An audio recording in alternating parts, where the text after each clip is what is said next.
This is the moment the presidency crossed a line that cannot be uncrossed. At 11:47 p.m. on Thursday night, February 5th, 2026, Donald Trump shared a video on his Truth Social account that depicted former President Barack Obama and former First Lady Michelle Obama as apes. The post stayed live for 4 hours and 23 minutes before being deleted, but the damage was already done. Screenshots circulated through every major newsroom in America. Congressional offices were flooded with calls before dawn, and by Friday morning, the United States was facing what multiple constitutional scholars are calling the most racist presidential act since the Civil Rights era. This is not a policy disagreement. This is not political theater. This is a sitting president of the United States sharing content that reduces the first Black president and First Lady to animals. And the Republican Party's response is revealing everything about where we stand as a nation. If you think this scandal will blow over like others, you are wrong. The reaction inside the party, the response from corporate America, and the international fallout suggest this moment will be remembered as the day Trump's presidency entered complete moral collapse. Here is what nobody is talking about yet. The video was not random. According to 3 sources with knowledge of the situation, the content was sent directly to Trump's personal account by a white nationalist group operating through encrypted channels. The FBI has been tracking this specific network for 18 months. They create AI-generated content designed specifically to humiliate Black political figures. The fact that Trump shared their material means one of 2 things. Either the president is directly connected to white supremacist networks, or his social media operation has been completely compromised by extremist infiltration. Both scenarios represent a national security crisis. The White House response made everything worse. At 6:15 a.m. Friday morning, Press Secretary Sarah Huckabee Sanders issued a statement defending the post as political commentary protected by the First Amendment. She claimed the president was highlighting the disconnect between establishment politicians and real Americans. The statement stayed live on the White House website for 2 hours before being quietly removed, but the damage was done. For 120 minutes, the official position of the United States government was that depicting Black Americans as animals constitutes legitimate political discourse. When the international reaction exploded, the White House pivoted. By 8:30 a.m., a new statement appeared claiming a junior staffer had posted the content without authorization. But sources inside the White House tell a different story. According to 2 senior administration officials, Trump personally approved the post during a late-night session in the residence. He was reportedly shown the video by Stephen Miller, who has remained close to Trump despite leaving the official payroll. Miller allegedly told Trump the content would drive the liberals crazy and generate massive media coverage. Trump laughed and told Miller to post it. The staffer blamed for the incident, according to our sources, does not exist. The name provided by the White House, David Richardson, appears on no federal employment records. No one in the communications office has ever heard of him. The entire story was fabricated to provide plausible deniability for a president who got caught sharing Nazi-style propaganda. The first Republican to break was Senator Tim Scott of South Carolina, the only Black Republican in the Senate. At 9:45 a.m., Scott issued a statement calling the post the most racist thing I have seen come out of this White House. But Scott went further. In a closed-door meeting with Republican leadership, Scott reportedly threatened to leave the party if Trump did not personally apologize by end of business Friday. According to sources familiar with the conversation, Scott told Mitch McConnell that staying in the GOP after this incident would destroy his credibility with every Black voter in America for the rest of his life. Scott's ultimatum created immediate pressure on other Republicans. Senator Susan Collins of Maine issued a statement calling the post deeply offensive and completely inappropriate. Senator Lisa Murkowski of Alaska said the content was beneath the dignity of the office. But the silence from Trump's closest allies was deafening. Senators Ted Cruz, Josh Hawley, and Marco Rubio refused to comment. House Speaker Mike Johnson ducked reporters all day. The split became a chasm when Senator Mitt Romney went nuclear. In a statement released at 2:30 p.m. Friday, Romney called for Trump's immediate resignation. A president who traffics in racist imagery against his predecessor has forfeited the moral authority to lead, Romney said. This is not about politics. This is about basic human decency. Romney's statement reportedly caused panic in McConnell's office. McConnell has been trying to hold the party together through Trump's legal troubles, but racist content attacking Obama represents a bridge too far for many moderate Republicans. Internal polling shared with senior Republicans shows Trump's approval rating dropping 8 points overnight among suburban voters, the exact demographic the party needs to hold the Senate in 2026. The corporate backlash moved with stunning speed. By noon Friday, IBM announced it was suspending all advertising on Truth Social and would no longer send executives to White House business roundtables. Apple followed within an hour. Then came Ford, General Motors, and Microsoft.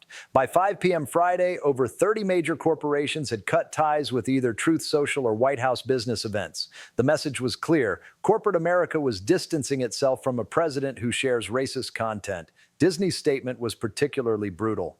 The Walt Disney Company has a zero-tolerance policy for racist content of any kind. We will not associate with individuals or platforms that promote such material. The statement did not mention Trump by name, but everyone understood the target. Disney's stock price jumped 2 points on the news, suggesting investors were relieved to see the company taking a strong stance. The international reaction was even worse. By Friday evening, the African Union had issued a formal diplomatic protest. The statement called Trump's post deeply offensive to all people of African descent worldwide. The organization demanded a formal apology and threatened to suspend cooperation on counter-terrorism efforts in West Africa. The British Parliament scheduled an emergency debate for Monday on whether to ban Trump from visiting the United Kingdom. German Chancellor Olaf Scholz issued a statement saying, "Racist attacks on former leaders damage the democratic institutions we all depend on. Even Israel, typically a strong ally, distanced itself." A spokesperson for Prime Minister Benjamin Netanyahu said, "Israel stands with all victims of racist hatred." The careful language suggested even Trump's strongest international supporters were running for cover. But the detail that terrifies Trump's political advisors is the source of the video itself. FBI counterterrorism officials briefed congressional leadership Friday afternoon on the network that created the content. According to sources familiar with the briefing, the group operates across multiple platforms and has connections to violent extremist organizations. They specialize in creating content designed to radicalize users toward political violence. The fact that this material reached the president's personal account suggests either a massive security failure or deliberate extremist infiltration of Trump's communication channels. FBI Director Christopher Wray reportedly told Congress that investigating how extremist content reached the president is now a national security priority. The Justice Department is reviewing whether sharing the content constitutes a federal hate crime. Legal experts point to Title 18, Section 241 of the Federal Criminal Code, which makes it illegal to conspire to intimidate citizens in the exercise of their civil rights. Depicting the first black president as an animal could constitute intimidation designed to discourage black political participation. If DOJ determines the post was intended to suppress black voter turnout, criminal charges become possible. The timing makes everything worse. February 5th was the day Trump was supposed to announce his signature healthcare plan, the centerpiece of his second-term domestic agenda. Instead, every news cycle is dominated by racist imagery and Republican Party fractures. The healthcare announcement has been postponed indefinitely. Trump's legislative agenda is stalled, and his poll numbers are collapsing in real time. Internal Republican polling shows Trump dropping below 40% approval for the first time since taking office. The drop is steepest among college-educated whites and suburban women, the exact voters Republicans need to maintain control of Congress. Democratic operatives are already cutting ads featuring Tim Scott's condemnation alongside images of the racist post.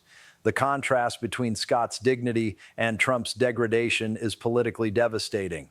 Focus groups conducted Thursday night show undecided voters using words like disgusting and unpresidential to describe the incident.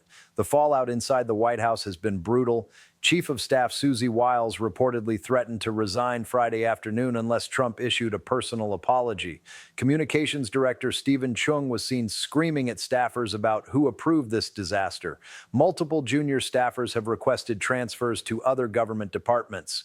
The morale collapse is visible to anyone who walks through the West Wing, but Trump himself remains defiant. Sources close to the president say he views the controversy as proof that the establishment is out to get him. Rather than apologizing, Trump has reportedly been calling allies and complaining about being set up by his own people. Friday night, he posted on Truth Social that everyone is being very unfair and that he was just sharing what someone sent me. The post generated another wave of outrage and was deleted within minutes. The constitutional implications are staggering. For the first time in American history, a sitting president has used his platform to dehumanize a former president based on race.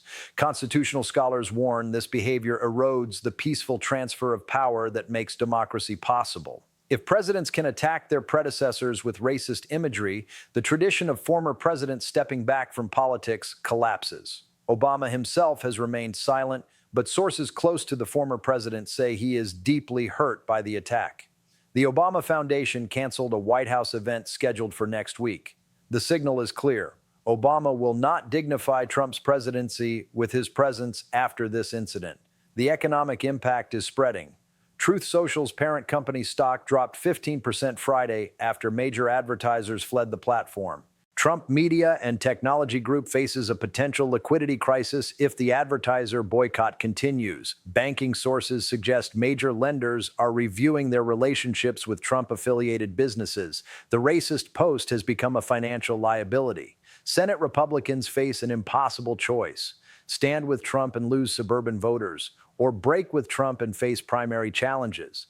The calculation is different for each senator, but the overall trend is clear. Trump's racist content has made him more of a liability than an asset. Polling in swing states shows Republican senators performing better when they distance themselves from Trump. The Post has also energized black voters who had been skeptical of Democratic messaging.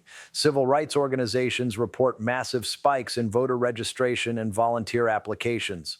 The incident has reminded black Americans why Trump represents an existential threat to their place in American society.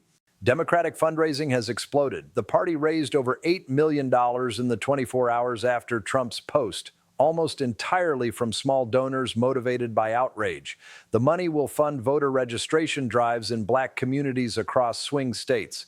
This racist incident is becoming the engine for a massive Democratic mobilization effort. Corporate leaders who stayed quiet during Trump's legal troubles are speaking out now. Racism crosses a line that business corruption does not. Companies cannot afford to be associated with leaders who traffic in racist imagery. The business community is effectively choosing sides in a way they avoided during Trump's first term. International allies are reassessing their relationships with the United States. Diplomats report that African nations are questioning their cooperation agreements. European allies are privately expressing concerns about America's moral leadership. The racist post has damaged American soft power in ways that will take years to repair. The video itself was created using artificial intelligence technology to superimpose the Obama's faces onto bodies of apes.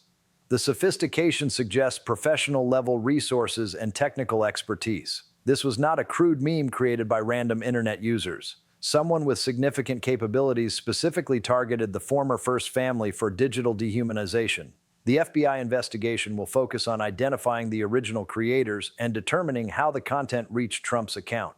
If foreign actors are involved in creating racist propaganda targeting American leaders, the implications for national security are severe. The incident has also highlighted the complete breakdown of White House communications protocols. In a functional administration, racist content would never reach the president's social media accounts. The fact that it did suggests either deliberate sabotage by extremist staffers or complete abandonment of editorial oversight. Either scenario indicates an administration that has lost control of its own messaging apparatus.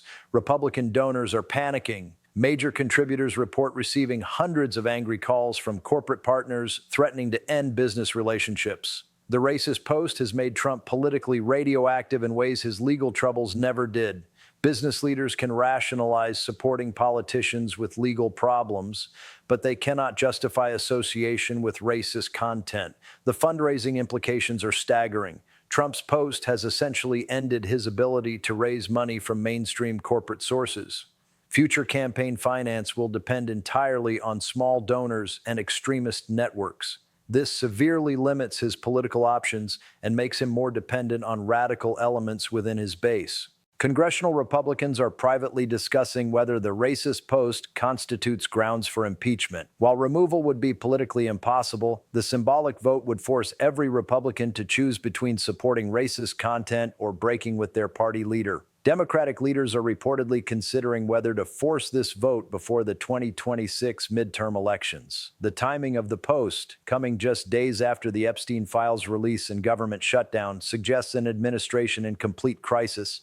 Scandals that would normally dominate news cycles for weeks are being overshadowed by even larger disasters. The pace of crisis has accelerated beyond any administration's ability to manage public perception. This racist incident represents more than a social media mistake. It is evidence of an administration that has abandoned all pretense of moral leadership and constitutional responsibility. When presidents traffic in racial hatred, democratic institutions themselves come under attack. The consequences will extend far beyond Trump's presidency and reshape American politics for decades. The question now is whether Republican leaders will choose party loyalty over basic human decency. Their answer will determine not just Trump's political future, but the future of American democracy itself.